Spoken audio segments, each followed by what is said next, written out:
Now, here's the hosts of Top Story, KLIXcast and Jill Skeen. And good morning and welcome to Top Story, 7360300, the number to call. Good morning, Jill. Good morning, Kelly. Oh, my. Well, I had to get up early this morning, so, I might not Oh, is that why you look so grumpy? Yeah, it is. And it was a late night last night, too, so, You're not used to those early morning hours anymore. Not anymore. What time do you have to wake up now, I got up at 3 this morning. Oh, my. Usually I get to sleep in till 4:30. I know. But, do you think you'll be able to sleep into a normal hour at the end of the year? Oh, absolutely. January 1st? Yeah, sure. My normal routine would be to stay up half of the night and then sleep in the morning. That's the way my body works. But I've always had a job my entire life that was just the opposite of that. Yeah. Instead of getting up in the middle of the day and going to bed in the middle of the night, I have to get up in the middle of the night and go to bed in the middle of the day. And Connie's sort of a night owl too, right? Oh, no, she's more kind of normal. She just sleeps She's a lot. normal. Yeah. She's okay. But at any rate, hey, we've got Twin Falls Mayor Don Hall and Twin Falls City Councilman Greg Lanting, who will be coming in to join us at 9 o'clock this morning. We will be talking... Hello? Oh, I'm sorry. I'm just reading my phone here. Oh, my gosh. We're doing a live radio show. Oh, that's what we're doing. So for everyone who called in yesterday about City Hall, this is the time to call in and ask them questions. Yeah. I mean, really, you want to hear it? Go ahead. Yeah. So, it's just a good way to air it out and see what everybody is thinking on this City Hall issue and get it resolved and move on to the next item. Well, when you're not going to have a public hearing for the city on this is probably your only opportunity to ask and get questions back. You can write letters to the editor, you can write op-ed pieces, you can do all that, but this is the time you can ask questions and hear answers. And that'll be coming up at 9 o'clock. In fact, they're our only guests today. Yeah. So we've got lots of time to talk about lots of stuff. Yeah. And there is lots of stuff to talk about today, too. Mm-hmm. First, we have to set something straight. Was it yesterday, I think it was? We told you, actually it was Jill, more Jill than me. Why am I always told you for a this bald-faced lie. It was a lie, I tell you. What was that? It was this kid from the Queens, Yo! this Mohammed Islam. Wait, let's precurse to this 1 second. I think you found the story and emailed it to me, and I'm like, wow. Okay, go on. Anyway, a Queens teen said a viral magazine story portraying him as a stock market whiz was all made up. I am shocked. Yeah, you know that story we told you yesterday about Mohammed Islam from Queens, New York. His name, I guess he's a senior now. Anyway, try to pronounce that high school name. Stuyvesant. Stive, I would say Stu. Okay, anyway, No, it's Stuyvesant. Really? I'm sorry, it's Stuyvesant. Stuyvesant. Stuy. All right. Yes, I know that one. Do you? Yeah, but anyway, aside from that, he claimed he had $72 million that he had made during his lunch hour in high school since fiddling around with penny stocks since he was 9 years old. Mm-hmm. Well, and he said that he partied hardy with all of his friends and took pictures of his girlfriends on Instagram and ta-da, and had a brand new car that he can't drive yet and rented an expensive apartment in Manhattan and all that stuff. And he's not even 18 years old yet. Well, it was all a lie. He lied to the New York Magazine. So, and the New York Magazine did not vet this kid. Well, I'm sorry. Enough, yeah. apparently. Well, didn't the reporter, I saw some comment in there, I read the story that, they said they showed him his bank account, statements. I'm like, really? They must have been made up then because it was a big lie. And well, no, I like the great part of the story. He said, well, I did it on... You can do it like fake, whatever. What is it? Yeah, you can do. They have like trial programs or simulators. He did it on a simulator. So in simulation, he did really well. Yeah. Who doesn't? Yeah, exactly. I'm sure Tom Brady does really well too when it's not in a real game. At practice, I'm the best. Well, maybe Johnny Manziel, who had a horrible game this week, but man, you should have seen me at practice. I was awesome. I'm sorry. I thought we still had reporters and journalists in this country, but you tend to think we don't because it sounded too good to be true, and guess what? It was. I mean, Yeah. sometimes things are too good to be true, and they are true. Like, truth is stranger than fiction. But where do you do your homework? Well, Do you not ask his parents? Did you not directly ask his parents? Because they quoted his parents. You're right. I think you're right when you say that. Do we have any reporters or journalists in this country anymore? I think a lot of, I don't know if they're learning this in college or what, but no, we don't really have journalists anymore. We just have people who, well, I think most of the journalists we have anymore are bloggers. Anybody can be a journalist anymore. All you got to do is start a website on the internet and call yourself a blogger. Well, I don't think those are journalists. I mean, my nephew went to journalism no, they're not, school, but and they call themselves he's an that. anchor, for a news station. But honestly, I think those people who are bloggers or write stories or want sensational headlines, and you see that every time on the websites, they'll have a sensational headline. You read the story, it has nothing to do with the story.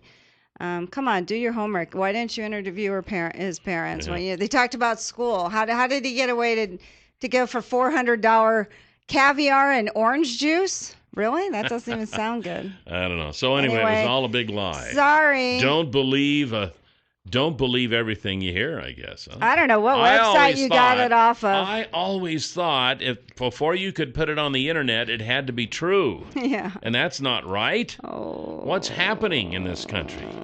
Anyway, okay, so that's a lie. Now, here's something else, though, that may not be a lie. What? Possibility of evidence of life on Mars. Could have been found by NASA's Curiosity rover. Really? Yeah. Did find the jelly donut?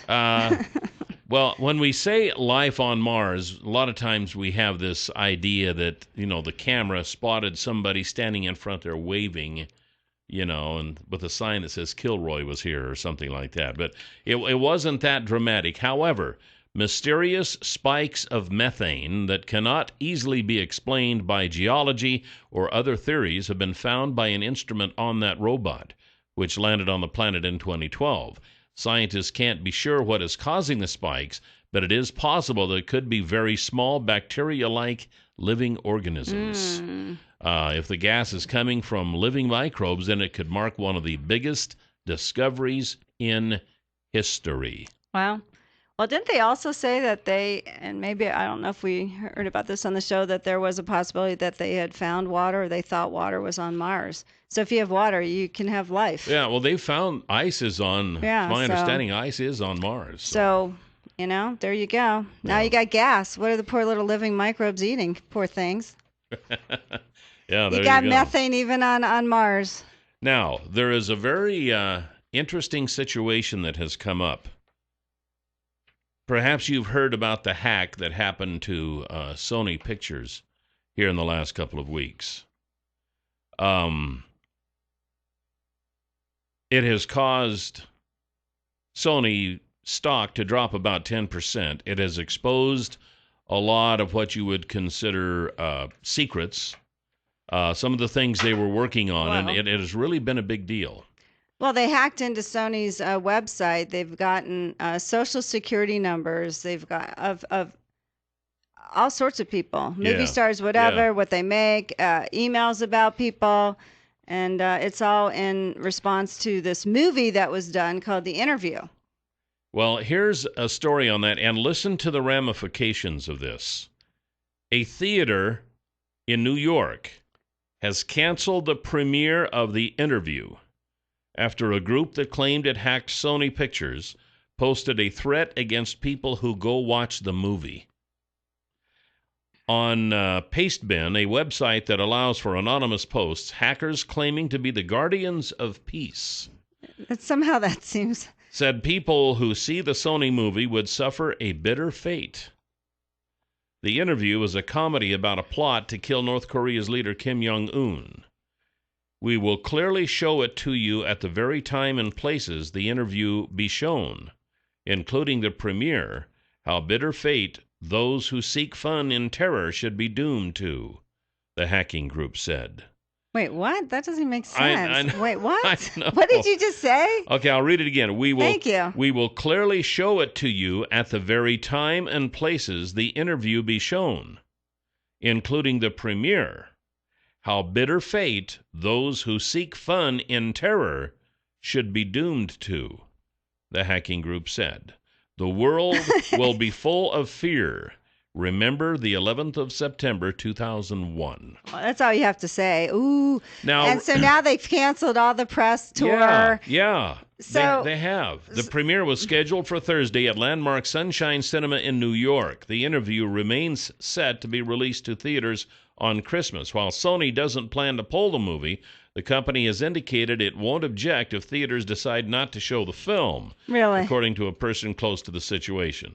The New York Police Department said earlier that it planned to have police on site, as well as additional forces for rapid response in case of an emergency, according to the agency's deputy commissioner. So they said, we will continue to evaluate the threat. It's actually not crystal clear whether it's a cyber or physical attack they are threatening.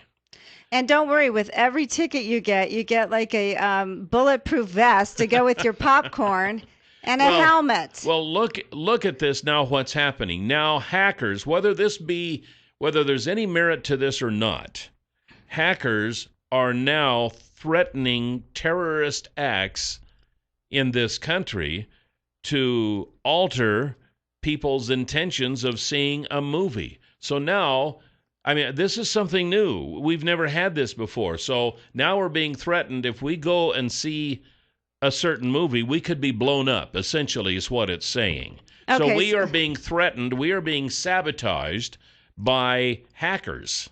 Well, threatened by hackers. I mean, so what do you think Sony should do? So what do you guys think? Would you go see the movie? Should theaters pull the movie? Are you then doing exactly what they want? I mean, their statement, after you reading it, everyone probably went, what? What do they mean? Like, what should you do? Should Sony pull the movie? Should movie theaters pull the movie? Is this theater here going to show the movie? We actually thought, yeah, it'd be funny to see the movie. Yeah, I think it would be great. I guess he doesn't have a sense of humor. Well, I see two things here. One, either somebody is just seeing how far they can go with this thing to get away with it, or the dinglings in North Korea are really ticked off that someone had the audacity to make a film, a comedy no less, about the murder of their great leader Kim Jong-un. You know, the funny little fat kid with a funny haircut. I wonder but I wonder, now think about it, if another country did a movie about assassinating our president, would we think it was this funny? Because the way you just put it, I'm like, that would be interesting. Anyway, what do you guys think? Great point. 7360300. Should they pull the movie? Should they not? And would you go? I actually want to go. I want to go too. I'm more apt to go now than I would have. Yeah. 7360300 is the number to call here on Top Story this morning. 324-3341. You hear that number a lot. You also hear 280-1167. That's Pat Hartzell with Stanley and Company. And he can arrange so you can see the Lowen Honey Loader in operation. If you need one of these individual pieces of machinery which loads all types of manure, liquid, frozen, or dry.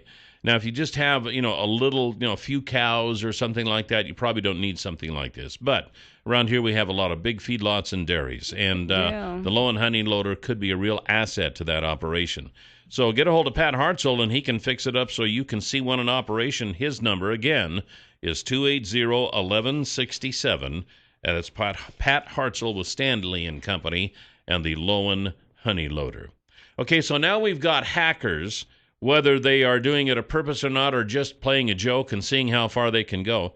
Now we actually have hackers. Well, hackers and terrorists. I mean, really, they're combined. Yeah, they're actually one and the same. Yeah, they are. I mean, they're not just hackers. They're now threatening and you're right, because they broke into Sony and they stole, like you say, a bunch of very personal information. They're disseminating this information, and now they're saying that, well, if anybody who goes and sees this movie, The Interview, which is about the assassination of Kim Jong-un of North Korea, if you go see that, we're going to blow you up, essentially is what they're saying. Yeah. So would you go see the movie? I certainly would. 7360300, Top Story. You're on the air. Good morning.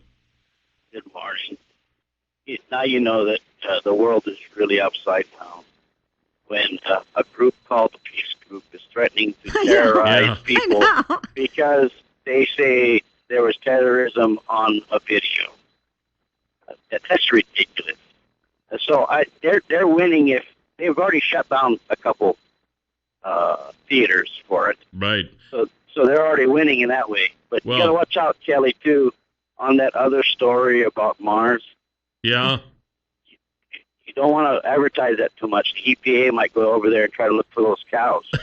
That I know. And in fact, I did think about that. When I was reading, I thought, man, do I want to mention this and send the EPA off to Mars? Actually, I think you probably really, would. That wouldn't be a bad idea. Isn't that actually, Rick Perry, wasn't that one of his three? Well, I don't know. He couldn't quite remember. Yeah. Which anyway. agencies? But what do you do? Do you give in to these terrorist threats or not? Yeah. Would you go to the movie and do you think they should not show it? 7360300. Top story. You're on the air. Good morning. Good morning. Good morning. I have 3 words. Straight to DVD.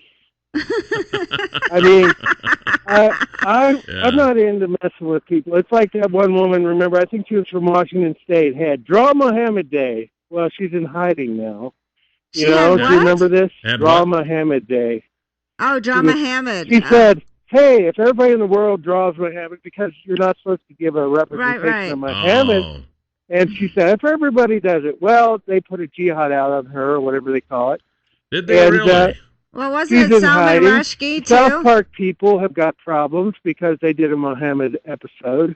Right. Don't mess with them. Why would you mess with them? Salman Rushdie, wasn't he? He was in hiding for like how many years? Maybe he's still in hiding. That cartoonist in Denmark got blown up in his driveway. Did he actually get killed? Yes, he did. Oh, my. Would you not go to the movie then because of that? I'll wait for the DVD. Well, the thing of it is, though, it's not going to the movie. If you were a theater owner, would you show the movie? Is a bigger question. They don't want to take the liability. I read there. I wouldn't take the liability if I was a theater owner. If you want to, I don't know. If you want to make a statement and you're a theater owner, I'd do it with a lot of disclaimers and big signs that said, "Hey, you come in here at your own risk. These threats have been made." If you're a theater owner and you want to make a statement, you need to make sure that your clients know that they're making a statement also, because you're making a statement to go to this movie. I believe this is wrong, but the safe thing to do is, we need to follow up on this and get these people, but we shouldn't be taking. I wouldn't take a risk of going to a movie at all. Huh.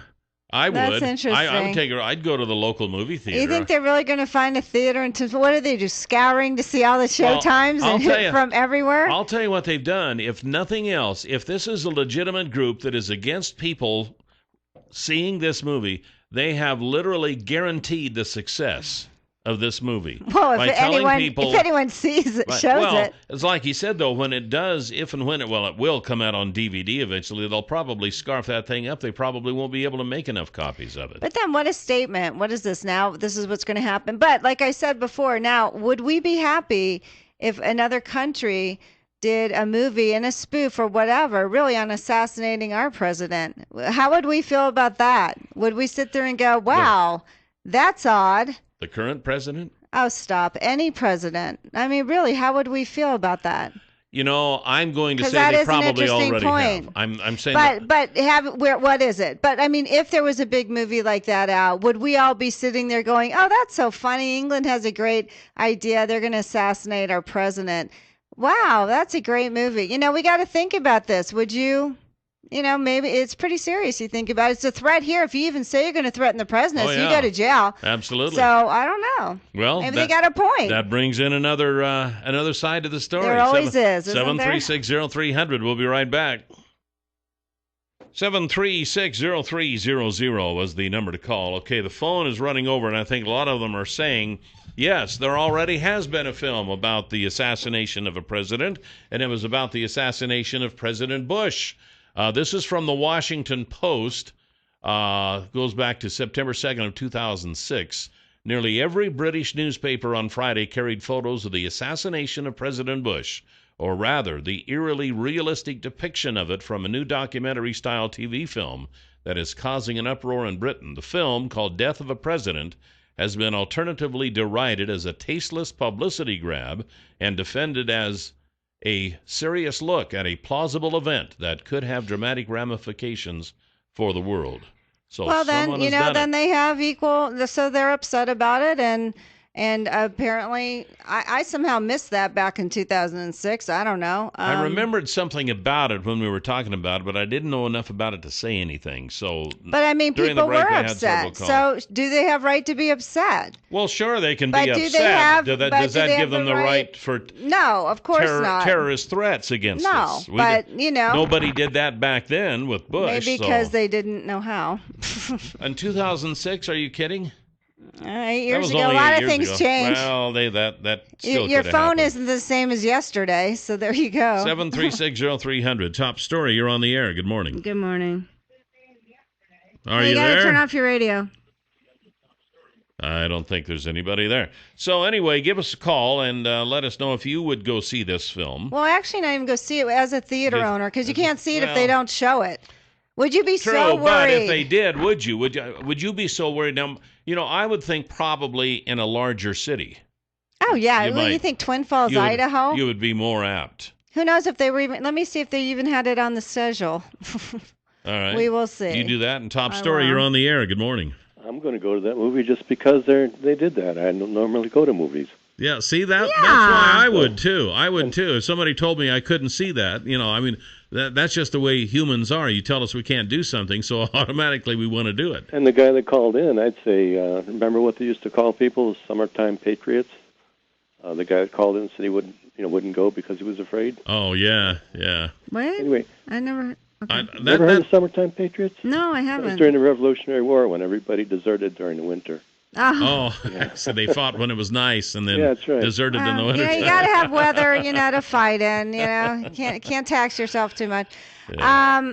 Well, that's interesting. Did you ever think, and I can't even believe you didn't even think this or say this out of hyperbole, was, maybe this was Sony's way to get more people to see the movie. Oh, it did cross, absolutely. And it wouldn't, although if that's the case, it was at a heavy price because Sony stock has dropped 10% over this little debacle.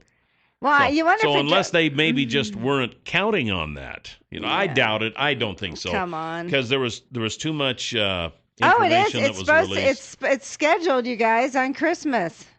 At locally? Yeah, it is. Oh, really? The times are 1:30, 4 o'clock, 6:45, and 9:30. Well, there you go. Yeah, you get done opening presents and eating all that food, you can go to the movie that afternoon. Well, sure. 7360300, top story. You're on the air. Good morning. Good morning. You got me on? You're on the air, so keep it clean. Well, I'm going to keep it clean. I'd go to the movie anyway. I don't care what they say. Hey, I'm an ex-Army Ranger. Bring it on, buddy. There you go.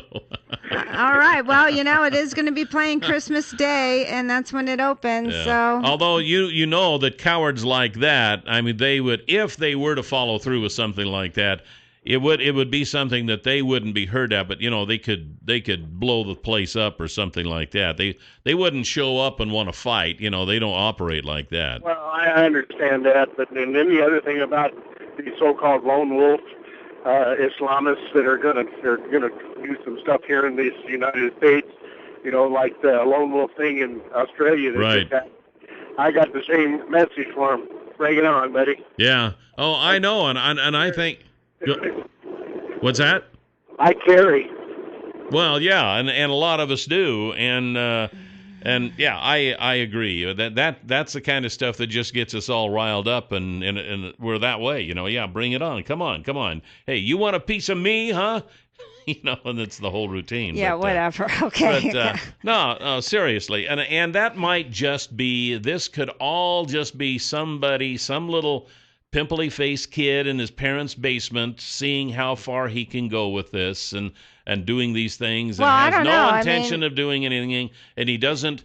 A lot of times, these kids, when they do, and I say kids, not all of them are kids, but when they do this, they don't realize all the laws that they are breaking and that they can really get in serious trouble like this. They just start doing this, and then they think, oh, gee, I wonder how far I can carry this.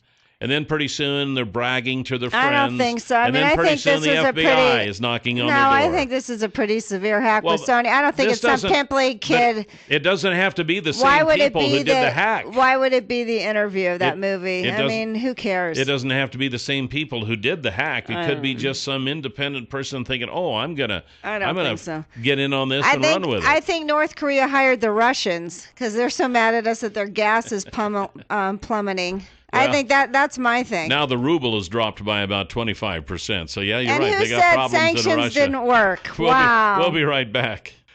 7360300, the number to call here this morning on Top Story. And the folks at Clearwater Power Equipment want you to know they've got chainsaws.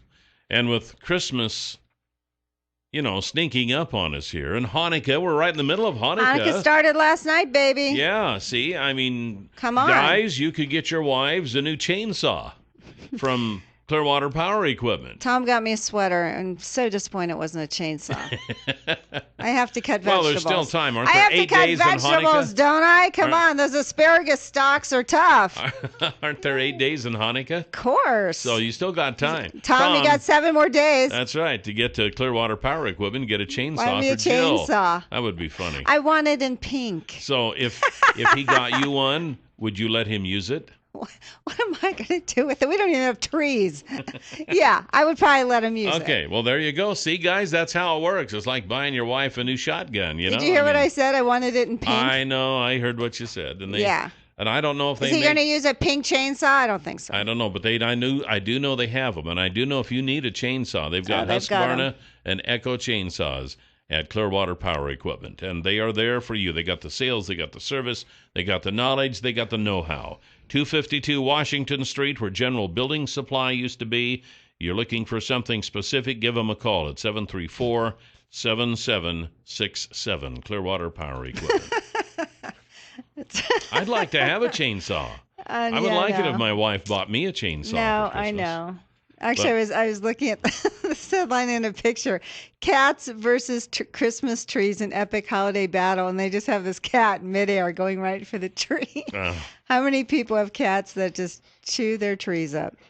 Anyway, go on. All right. Sorry, I didn't mean to get you off on a rabbit trail. No, it was a cat trail. Okay. No, another story I wanted to talk about this morning, and this is kind of interesting. It's no secret that the F word is New England Patriots quarterback Tom Brady's go-to word when he gets frustrated during games. And I've seen this before. I've seen him. I've seen coaches. I've seen everyone. Yeah. You can tell what they're saying even though you don't hear it. You know? You can read their lips. You can read their lips. It's pretty clear what they're saying. As a result of the quarterback getting caught on camera yelling the F-bomb multiple times this year, the Federal Communications Commission has received several complaints.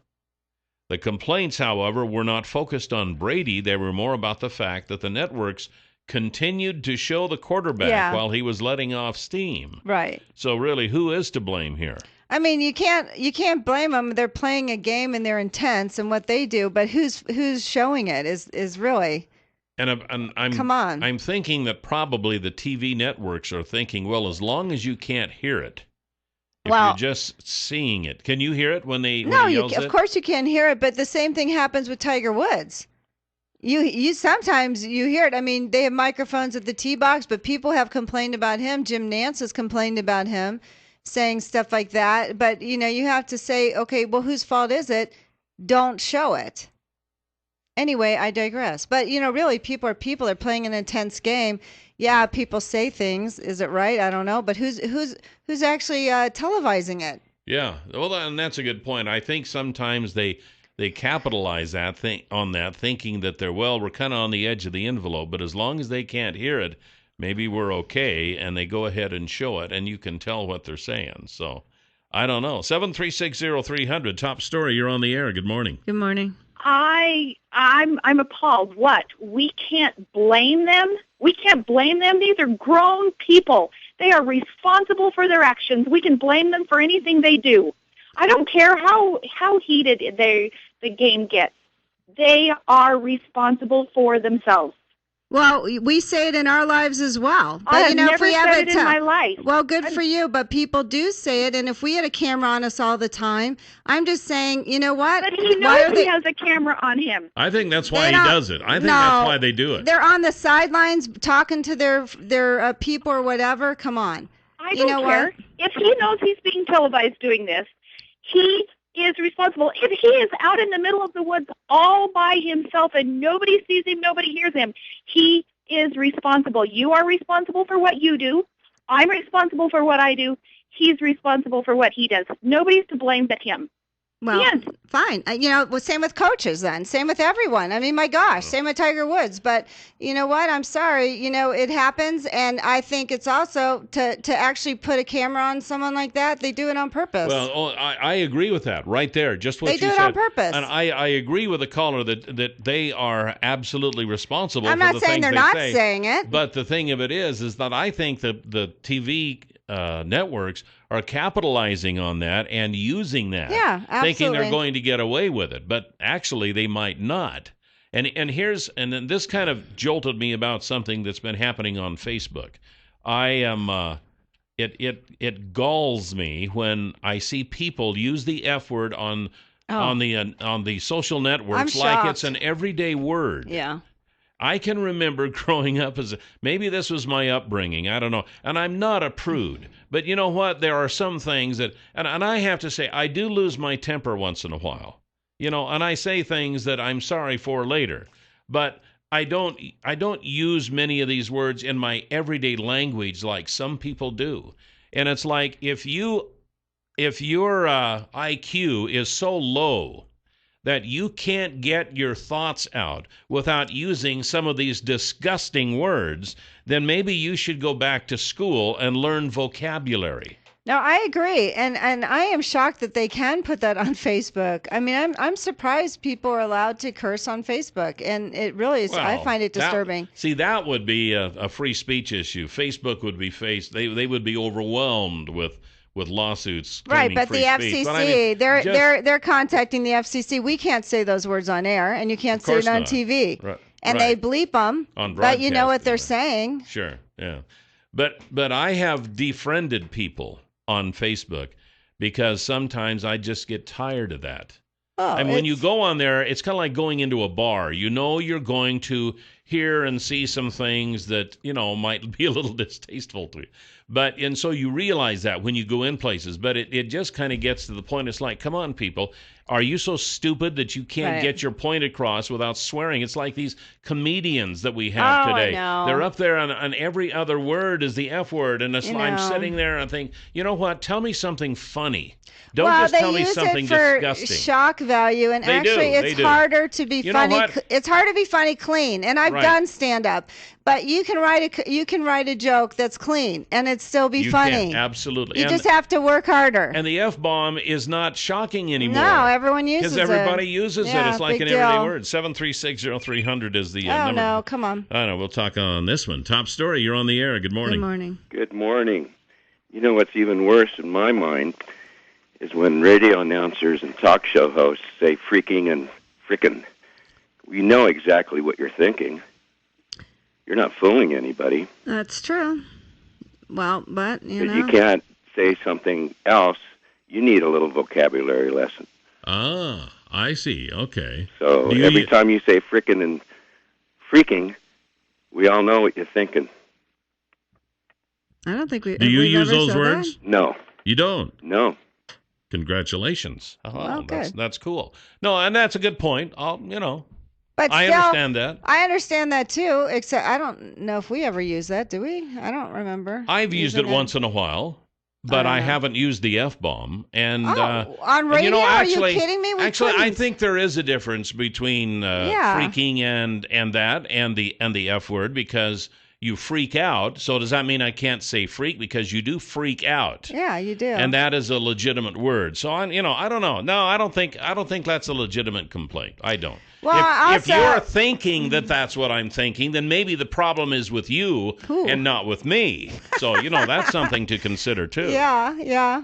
So. Anyway, but you can't say it. There's a lot of words you can't say on radio. I think there's. But seven or those are something words like that I wouldn't really say to make a point anyway. When you have to curse to make a point, then really, what's your point? That's not helpful. Why can't you make the when point you call without someone cursing, a name and say you're such a jerk or a ... instead of discussing what the problem is? How is that helpful? Yeah. 736-0300, top story. You're on the air. I got 2 points. Jill, are you going to stay on the radio after Kelly leaves? I don't know. Why? What would you like me to do? Well, you do what you want to do, but I know if you do stay on, the radio station needs to be notified that 88% of the listening audience will follow Kelly out the door. Oh, I don't think so. You know what? I don't think so. No.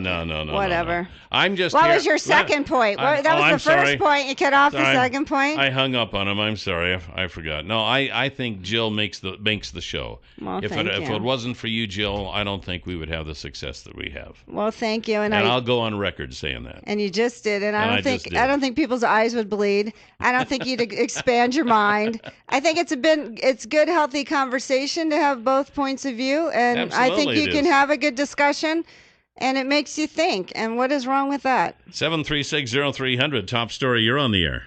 Hey, Jill, I rarely agree with you, but I want you there. Well, thank you. You add something to the show. There you go. Thank you. Thank you. I appreciate that. You have a lot of fans out there. I do. They like me. They really like me. And you know what? Jill and I even have lunch every once in a while. We do. We're going to have a lunch on Monday. Steve Millington's going to join us. The three of us. Yeah, the Three Musketeers. I was going to say the Three Stooges, but Three Musketeers is okay too. Well, I don't know which one I am in the Stooges, so there you go.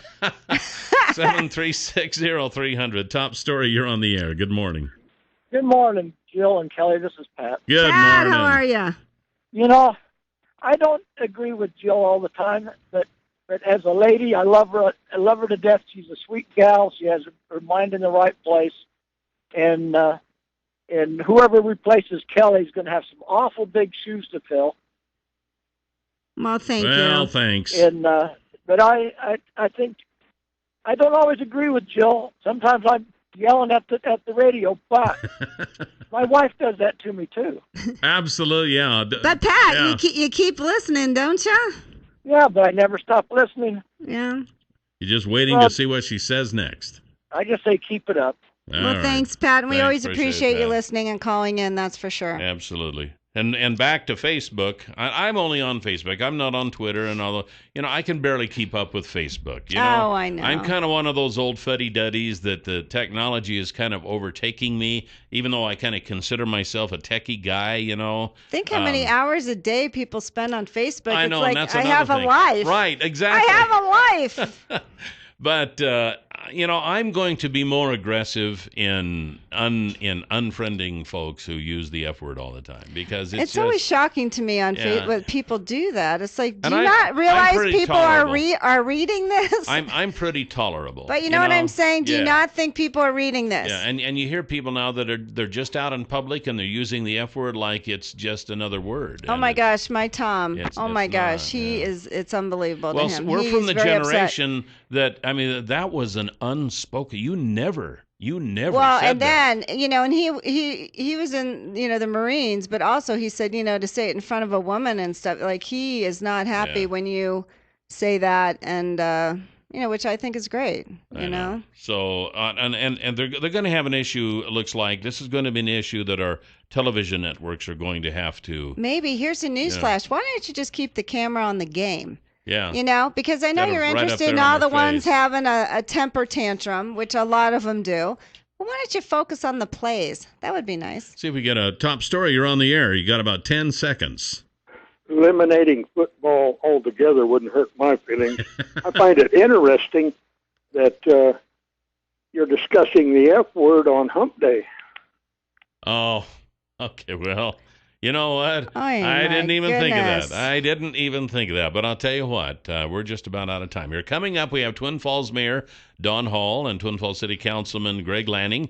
We're going to discuss the decision of the council to build City Hall in the Banner Building, and they met with legislators this week. We're going to find out what they discussed with them and find out what's going on in the city. That's all next right here on Top Story. And welcome back to Top Story, 7360300, always the number to call. Welcome back, Jill. Thanks, Cal. Same to you. We're just sitting here talking about old cars, and I wish I had my 57 Chevy back that I sold many, many, many years ago. I was still in high school, I think, when I sold that. And I still regret it. I would hope so. My gosh. Well, anyway, we'll talk about that. We'll have to talk about that on my last day. Yeah. We can talk about anything we want then. Yeah, like I said, I sold my '69 Camaro so I could finish my last year of college. So yeah, well, at least you sold it for a fairly good cause. Wow. I sold mine because I wanted another car. Yeah. We have with us this morning Twin Falls Mayor Don Hall and Twin Falls City Councilman Greg Lanting. Good morning, gentlemen. Good morning. Good morning. This morning we're going to talk about, we want to start off talking about the decision that the council made to use the Banner Building as City Hall.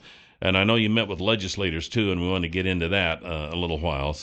But I just want to start off the conversation by saying this. We've had a lot of conversation about it on the air. We've had a lot of people call on the show and wondering why the decision for the Banner Building was made. And I just mentioned yesterday, it seemed, just as an outsider looking in, it just seemed to me, and perception is reality, unfortunately, but that's the way it is. It was my perception that it was kind of a rushed deal, and there was a preconceived idea that the Banner Building was going to be the one. So how would you, and I'm not the only one that believes that, so how do you answer that? right, I got the point from You the gotta get the- mayor. So Talking to the mic, Greg. yeah, You gotta. when the mayor points to you, go ahead and talk. There you go. I'll be honest. I had the I had toured both buildings before, and I'd certainly obviously been around the Latham property, and that was the three that the committee was honing in on, and I recognized some issues with the clinic building, and I, as well as there some issues with that we explored on the Banner Building. I think we went forth with an effort on the committee to see what they would say, see if they were having some of the same thoughts I was having.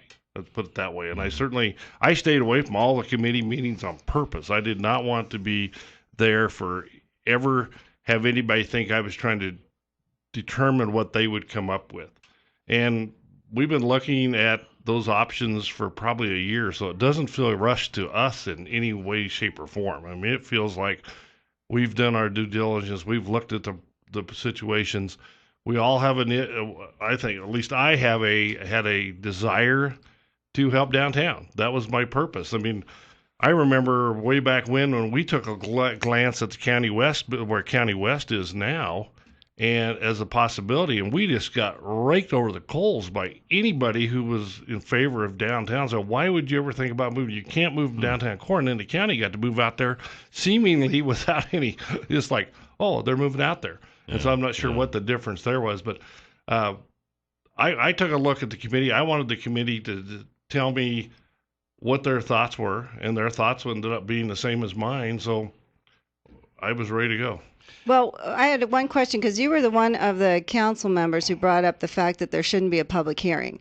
Now, I know you guys have dealt with this a very long time.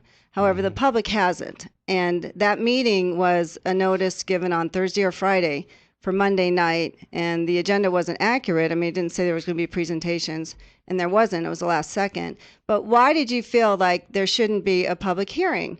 I mean, shouldn't the public have a say in such a huge purchase and something that they're going to have to deal with for generations to come? And that to me is disturbing. Well, I guess it comes back to the fact we've been dealing with for a year. I've talked to everybody I could think to talk about during this past year. Everybody downtown. I've talked to citizens. I've talked to family. I've talked anybody that wanted to talk about that issue. I was willing to talk about it. That's kind of why we had the committee. To be honest with you, the committee was kind of hey, if you have an interest in this, I mean, really, Jill, but think about it. If you have an interest in this, we allowed you to be on the committee, and you're not even a citizen of Twin Falls. And it might be soon. I mean, Okay, it just so- depends on where the boundaries go. But the point Right. is, a lot of people don't have that time during the day, 11:30 to 1, and that's what it was every week. But still, once the decision was made, which we have it was, why not have a public, it would have been so awful to have 2-week notice so people could have a public meeting. Because the people I've talked to, not one person has ever said to me, and we've gotten calls on the show, oh, the Banner Building's great. Not one person. People have said, even after that meeting, we were going to do an interview, an old man came up to us and said, what are you talking about? And then he said, well, what's wrong with the old clinic?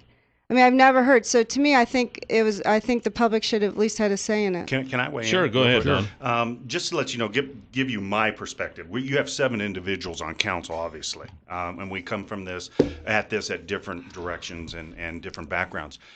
We started looking for facilities and ideas to alleviate the issues with staffing and space needs years ago. When I first came on council in 2006, we were looking at potentially building up City Hall. So I do know that 3 years ago that we had a chance to be able to go to the clinic because it was obvious that the county was going to be selling that. They were going to be moving to County West, and we toured that facility. And I got to be honest with you, my first response was, yeah, this might be perfect for us. The square feet, the setup, where it's located. But I got to tell you, from the get-go, once I toured the facility, looked at the dynamics of it, looked at how much remodeling would need to take place, looked at the sheer size of it and the cost of trying to maintain it, and then people talk about, well, potentially you could lease that out. I don't believe government needs to be in the business of leasing out property. That is private industry. That's private sector. Their job is to do that. We should not be competing with them. Plus, we wouldn't have any real control of who we could lease to. There could be, as long as they're legal, they could lease a facility, and then that almost shows that we are in support of whatever entity would lease. So early on, I was a proponent of the clinic until I walked through it. And I've actually toured it twice. But let me finish. And then when the concept of potentially the Banner Building, I was not a fan of the Banner Building. I thought, no way. I looked at the exterior. I looked at where it was located, and it took me a while to come on board. I looked at the structure. We found out the structure was, man, the bones are solid. You couldn't build that building today for the cost we're getting it for. And then I saw the potential, and it made sense to me. We got a caller. Let's go ahead and take that. Top story. You're on the air. Good morning. Good morning. Good morning. Question I got is where's everybody going to go in that building? It's not as big as the one you got now. I'll answer that. Yeah, it's actually 42,000 square feet as it sits now. Looks like we can bring it up to about 45 with a little bit of work inside. So that's well more than what we need right now. It's probably a 30 to 50 year solution for the city, and the clinic building is actually more like 120 year solution for us. And so we've already analyzed all of that. But I had one question. At the first meeting of our committee, Travis mentioned that maybe the school administration would move into City Hall. So it wasn't just renting to private things. Just like County West, they have a lot of, the VA, they have different agencies that are in there. It could have gone in there as well. So we were under the assumption that you could. And the money for $4.5 million for the Banner Building right now is only for 30,000 square feet. We didn't have the numbers for the entire build out, which you're going to have to do. So to me, no one gave us that number, and 30,000 square feet is not, in my mind, going to be enough. I mean, right now you're in 18,000, and you're scrunched, and then you're going to add city council chambers, which are 3,500 square feet. Maybe, and I assume you'd want to increase city council chambers, so you say 5,000. So now you're at 23,000 square feet. So you're telling me that the city would, for 7,000 square feet, that's going to solve all the space needs, all the filing needs, all the conference room needs. I am sorry, but in the city, you haven't done a space needs assessment to really know what space you do need. So that's I agree with the caller. I've heard the space needs assessment come up a time or two. Was that done? Internally, by staff. Okay. We didn't have a outside agency come in and take care of it. We looked at what we have, looked at what we felt we needed, and and to piggyback on some of the things that Don was saying, I toured the clinic building twice, and both times I toured it, I was not impressed. I could see all of the changes that we would have to make. I also knew, when this was from one of the county commissioners, and I don't know how accurate this is, they were paying $70,000 a year to heat it.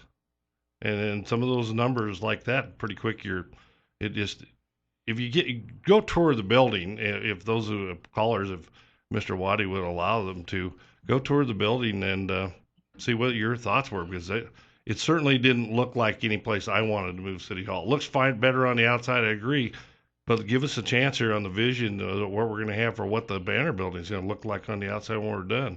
We're going to make it an asset to the community. There isn't any doubt in my mind. So we got another caller here. Top story. You're on the air. Good morning. Good morning. Morning. Two things. I think having the citizens committee on this was pointless. I think that you guys' mind was made up beforehand, and it was just an afterthought, and I think it makes you guys look even more foolish than normal. With that said, why was there a vote taken before the presentation by the gentleman that owned the clinic? And I'll take your comments afterwards. You're going to ask the committee. This is a citizens committee, and I know there's been some comments made about that citizens committee. They are a group of citizens that cared about this project. Citizens, they're not elected officials. And they took their time and they poured through this, and when the final vote was made, it was a 17-5 vote. Okay? That's democracy in action. Why they chose not to have Mr. Waddy make his presentation, I've had some give me some feedback, but they really should answer that. But they said they had enough information. I can answer it. Mr. Waddy was there to sell a building. I get it. If I was Mr. Waddy, I'd be there to sell a building too if it was mine. But he was selling a building. I was a little concerned on why we didn't have, if we were going to have Mr. Waddy there, why didn't we have the owner of the Banner building there to sell his building? Because to me, it was the sales. Don, I thought, because the committee was to make a recommendation. The final buck always going to stop at the council. We had to make the final decision. And Don, as the mayor, decided to let Mr. Waddy speak. And it was a salesmanship job. Some of those facts in his presentation, I do not believe were correct. They were certainly different than the information we had from the professional architect. He was trying to compare the County West building to that building, and there's no comparison. The County West building was built with movable walls. It was built to be moved into any configuration you wanted to have it be cheaply. That was the way it was built originally. And there's apples and oranges try to compare. Well, I can answer that question after the break, because I was in that meeting before the meeting. So I can tell you why the decision was made, and I still don't understand why. And we have Twin Falls Mayor Don Hall and Twin Falls City Councilman Greg Lanning with us this morning here on Top Story on News Radio 1310 KLIX. 736-0300 is the number to call here on Top Story. Welcome back. Yesterday's $100 instant winning name in the word of the day, which is brought to you by the Happy Landing Restaurant, which I'll be going to tomorrow for my ham radio lunch. And if you tell them that Kelly and Jill sent you and you haven't been there before, and you purchase a drink or a meal, they'll give you a free piece of pie. Nice. Right. Yep. And it's homemade pie. I keep stressing that. Homemade. This isn't the pie that you would get at the store. Do they have a lot of pies? They do. They keep a lot of pies. Yeah, they have 5 or 6 choices generally, So. Now they have to keep more, because I think people are going out for pie. Oh, yeah, absolutely. So anyway, that's the Happy Landing Restaurant at the Twin Falls Airport. Yesterday's $100 instant winning name is Frank Fisher. Frank Fisher, congratulations. And your $100 word of the day for today is Rudolph. Rudolph. Yes, like that reindeer with the red nose. I've heard of him. Yeah, he was in the history books and everything. So anyway, you go to our website, newsradio1310.com, click on Word of the Day, type in Rudolph, Rudolph, and then you listen tomorrow. And if you hear your name tomorrow and you played the word today, you win $100. Rudolph. What if you misspell it? If you misspell it, it does allow you some leeway. Okay, good. Yeah. So. I won't say how much. Don't worry, Greg. Yeah. I was just wondering. He was very specific on. You were a teacher, right? He was very English, maybe. Very specific on the lettering, and I thought, well, maybe you have to spell it right. That's going to eliminate people. It gives you a little leeway. That's all I'll say. Okay. All right. So anyway, that's at our website, newsradio1310.com. Okay, we have Twin Falls Mayor Don Hall. We have Twin Falls City Councilman Greg Lanning. So, Jill, you were going to make a point here. Well, the caller asked why the presenters weren't allowed time to speak at the last meeting. And, at the start of this process, we were told, gather any information from Travis. I was told, gather any information you want, talk to whomever you want. we want to make sure you have all the information. I was told that repeatedly. And after each meeting, and we were giving really no directions. We really weren't at the start of the process. We weren't told how you're supposed to do this, how you're supposed to do agendas, open meeting laws, whatever. And my recommendation to you, which I said next time you have a committee, maybe you should go over that at the start. In the first meeting of how you're supposed to do, how to do motions. I mean, maybe you're just used to everyone who's always been on the same committees, but I've never been on one. Greg Paulson hasn't been on one, so whatever. So afterwards, we were told we had to get agendas.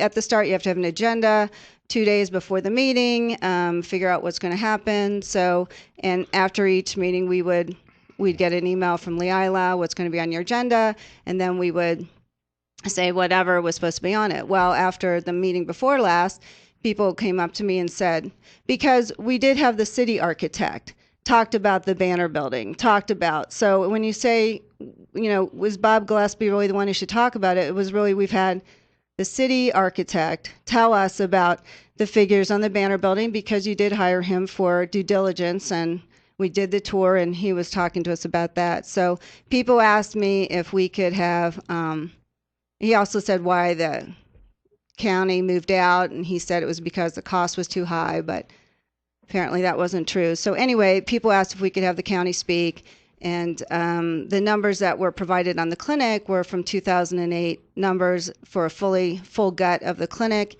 and it was for the county needs, and so people wanted up-to-date numbers, and Eric had listened to the meeting before, and he said these numbers aren't accurate. I'd love to present. I have my architect that will come.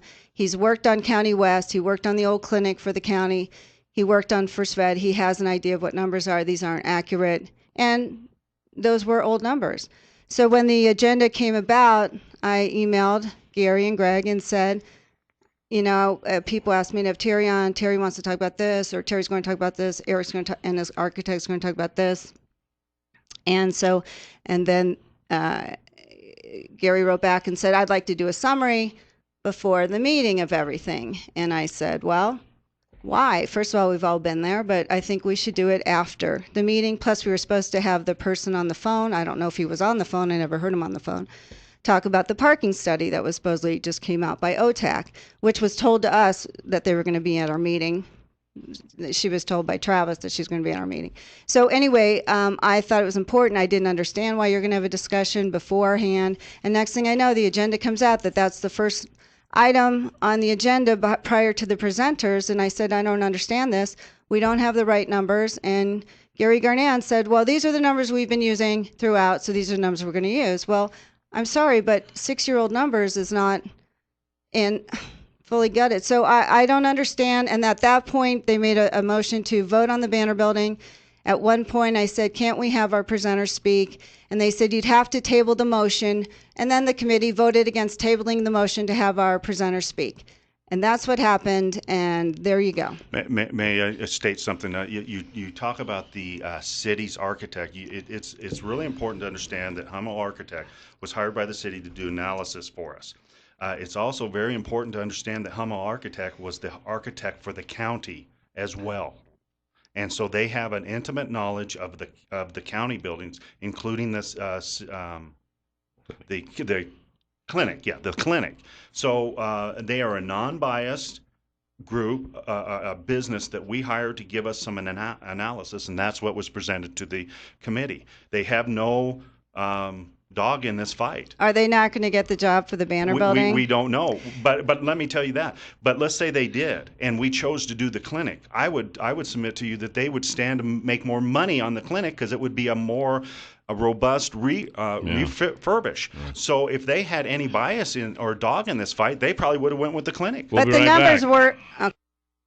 7360300 is the number to call. Welcome back. And the folks at Canyon Pawn want you to know they're not only the newest pawn shop in town, they are also the cleanest. And they've got... that is kind of a big deal because you go to, a lot of pawn shops, a lot of stores, as a matter of fact, that are not all that clean. And, you think, well, I don't want to go in there because I don't have my work clothes on today. But at any rate, that's not the case at Canyon Pond. They have lots of guns in there. They got jewelry. They've got watches. They've got rings. They do pawns. So if you're needing a little extra cash for Christmas, that would be the place to go. And I know that Dave Hansen and his crew would love to see you come in. They are on Shoshone Street. I try to move them around all the time, but they are on Shoshone Street, right across from Will's Toyota, and they would love to have you come in. Okay, so given the last segment, anything that you gentlemen would like to say before we go to the calls? No. Okay, so let's go ahead and try a phone call here. Top story, you are on the air. Good morning. Good morning. Good morning. I just wanted to point out that some of this decision-making about where to put City Hall isn't just about the building. Because I'm betting you could make the hospital building work, you could make the Banner building work just fine. But there's also a possibility of what the future is for economic development and what impact the placement of City Hall will have. And I would argue that in conjunction with what URA is doing and working with OTAC and the city of Twin Falls, all working together, putting the Banner building in downtown can provide a bit of synergy with what's going on down there. The possibility of making Hanson a through street that could be more pedestrian friendly, but also allow that to maybe kind of, in a sense, take the place of Shoshone in some way and kind of making it kind of a newer center of downtown. I think there's a lot of huge positive externalities, to use the terms, that could come from this. And so I just wanted to point that out. And I think that a Banner building is a much better location in terms of the economic impact that the placement of City Hall will have. And I'll just listen to your guys' comments on the radio. Thank you. All right, thanks for the call. Certainly weighed on my decision. I'll be honest there. The location of the Banner building was part of the equation for me. There isn't any doubt on it. When I got on the council in 2005, downtown was deader than a doornail. It truly was. And at that point in my mind, it was almost like, why are we worrying about it? It's so down to this point, and people don't want nobody goes down there and different things. And why are we going to even worry about it? It's past repair. People on the council, including our mayor right beside me, convinced me differently, and I started to get on board that downtown was important, and downtown was something that every city has to make sure that they're doing what they can to make it the best they can be. And then as the ball started to get rolling, we just want to keep that ball rolling quicker. And so, yes, it was part of my decision. There's no doubt about it, to make that corner something that the citizens can be proud of.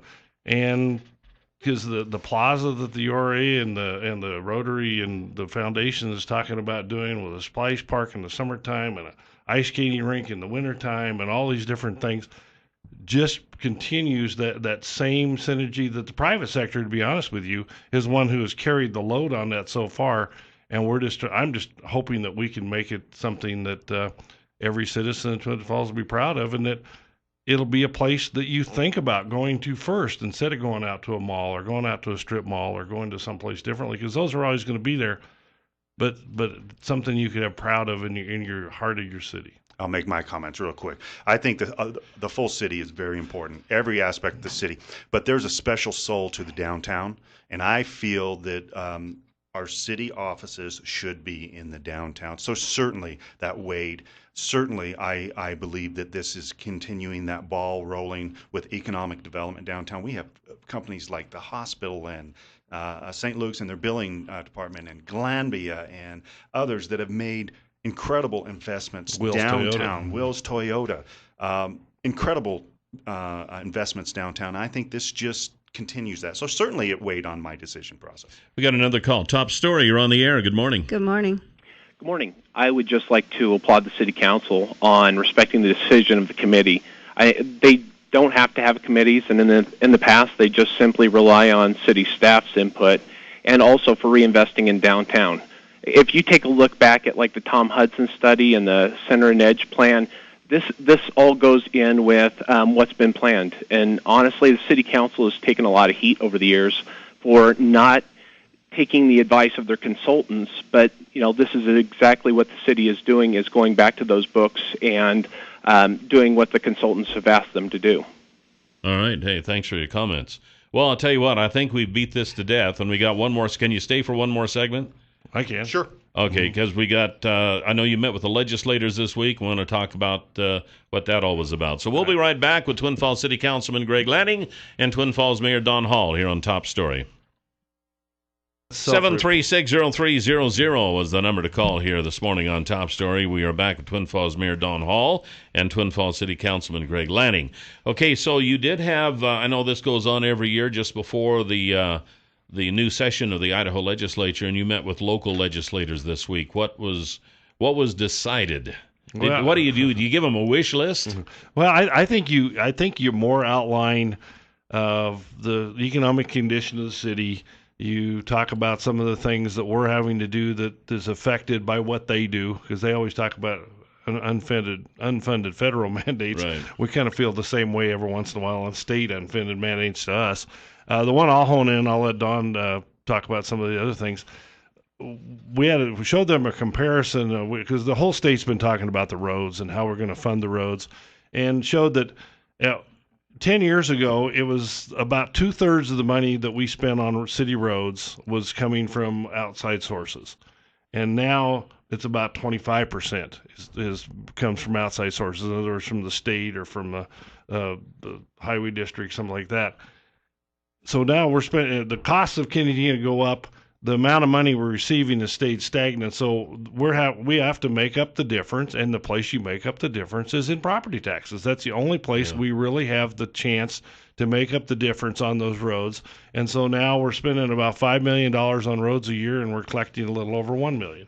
And 10 years ago, it was like we were collecting a little over $1 million, and we were spending less than $2 million. And so it was, or a little over $2 million. So that's how that dynamic, and I know that's forefront on their mind anyway, because they're trying to figure out how to fund the state roads, but that becomes a part of ours. We're part of that formula as well. And then how we're not telling them how to fix it. We're just telling them that there's a problem. Needs to be fixed. Right, because it's just a transfer. It's a transfer. The state's not taking care of it.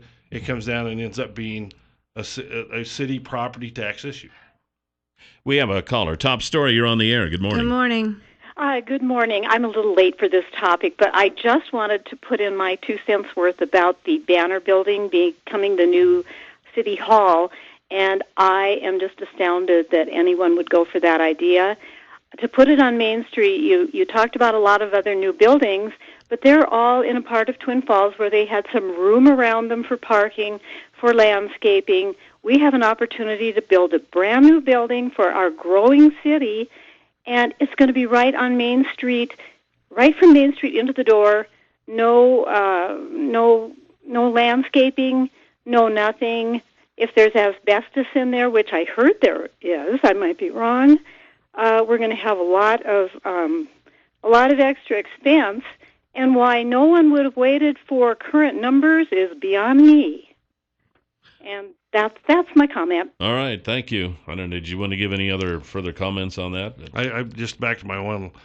Let us have a hold back on the vision of what things could look like on that corner when we're done. All right. I'll weigh into the legislators right. coming to our meeting. I love Maxine Bell because she stated it very well. We don't want to do harm. This is the legislators. And you know, I always really appreciate our local legislators, and I said this that night, that they're a phone call away. When we have issues as a citizen, as a city, as a county, we can get a hold of our local legislators and they can work on issues for us. And so I'm really heartened by that. One of the areas that we did talk to them about is the URA again, and the ability, the URA and tax increment financing is the only real tool we have for economic development. And I know that there's always scrutiny on that every year with the legislators. Because there's been some perceived issues with that in other areas. But we try to just really drill down. Listen, this is the only thing we have. The reason we have a Cliff Bar, the reason we have a Chobani and some of these other economic developments, or a big part of that, is because we have that ability. That's our only tool, really, for economic development. And when it comes down to it, what's more important for our citizens than to have well-paying jobs for them? Okay. And that's one of the areas that we did talk to them about, and they're very receptive about that. And there's one of the ones of statistics in the newspaper as far as property tax base, because school bonds and things like that are separate from that. I think Giovanni's paying 11% of that school bond is they pay directly out of their property taxes. So how important those large industrial taxpayers are, that eventually when we get the URA portion of that done and that tax increment financing has been taken care of, it'll lower everyone's taxes. And that's kind of every citizen in the city of Twin Falls, well, for that money, every citizen in the county, their taxes will go down because of that plant paying the amount of tax. They're paying $214,000 of taxes a year right now to Twin Falls School District. I know there was some talk some time ago about with the sales tax, we might collect a lot of sales tax here, but we didn't always get all that back and went to the state. Has that been resolved? No, that's still the formula. It's in my opinion, it's an archaic formula. It's not what you pay comes back to your community. It's a whole different formula than that I think needs to be reevaluated and updated. We collect. There's $1 billion worth of retail sales in the city of Twin Falls per year. Think about that. Wow. $1 billion worth of retail sales, and we get the sales tax back on probably, 10% of that or 15%, something along that line. Wow. Yeah. So who gets it? Somebody else, it goes obviously. to the state. The state keeps it. It helps operate the state, obviously. And there's a formula of how they give it back that doesn't take in consideration where it was raised. I see. Okay. Well, we are out of time. I want to thank Twin Falls Mayor Don Hall, Twin Falls City Councilman Greg Lanning. We appreciate it, and we'll see you next time. Thank you. Happy holidays. All right, thank you. Happy holidays. All right. Time now for the Huckabee Report. You can hear the Huckabee Report each weekday at this time, brought to you exclusively by Waddell & Reed, Laura Nelson, Josh Funk, and Steve Stanger, financial advisors, and the number is 736-6563. One other thing I haven't talked about yet this morning, and that's the infrared Baron. Actually, I don't think I've talked about that for a while. I don't think so. The infrared Baron are these overflights that they do at Far More of Idaho, like during the summertime when your pivots are going, your irrigation system is going. They can fly over your fields in airplanes or drones or whatever they use, and they'll take infrared pictures of your fields. Now, infrared photography shows up a plethora of things that you wouldn't normally see in just naked eye or regular photography. You can tell where the dry spots are, where the wet spots are, and then you're going to think, I need to make some changes here. So you make those changes, all of a sudden you're getting more crops, your yields increase, therefore proving that infrared Baron and these overflights don't cost, they pay. And they can tell you all about it at Far More of Idaho, and the number is 324-3341 and at farmoreofidaho.com. I don't know, Jill. It seems like Friday. Oh, it seems like beyond Friday, to be honest with you. Well, tomorrow. I am drained, I am burnt out, and I am tired and disgusted. That's all I can say. Well, there you go. We have coming up tomorrow, we have the Cops with the Bad Guys. We're going to be talking to Sergeant Dennis Pullen. He had some things he wanted to talk about, and then I had some things I wanted to talk about. We have Randy Quigley pumping Randy documentary. Quigley what is that? has put together a documentary on high lift pumping here in the Magic Valley area, and this documentary is running on a lot of local media. And so I thought, it'd be fun to have Randy in, because I know Randy from way back. And I thought, we'll have Randy in, and he can talk about some of the history of this valley. I know a lot of people are interested in I don't think a lot of people realize this. The Magic Valley area is fairly unique worldwide because of the availability of water and because of some of the things we've been able to do in this area, because of the innovation of our pioneers, the canal system. I understand it's the largest canal system of its type in the world. Yeah. And, we're pretty unique. And a lot of people who've moved here recently, who don't really have any connections to the past, they don't realize this. They don't realize this is a unique. We raise more dry edible beans in this area than most other places in the world. I mean, look at the trout. And most of the trout that goes worldwide is raised right here. That's all because of the water. The water is truly most important. How much water do we have? I mean, with our huge growth, huge companies, huge manufacturing, huge housing, how much water do you have left? Without water, you die. And that is a concern and a consideration. So we can ask Randy tomorrow. There you go. So it should be fun. That's tomorrow right here on Top Story. We'll see you then. Goodbye, Jill. Goodbye, Cal.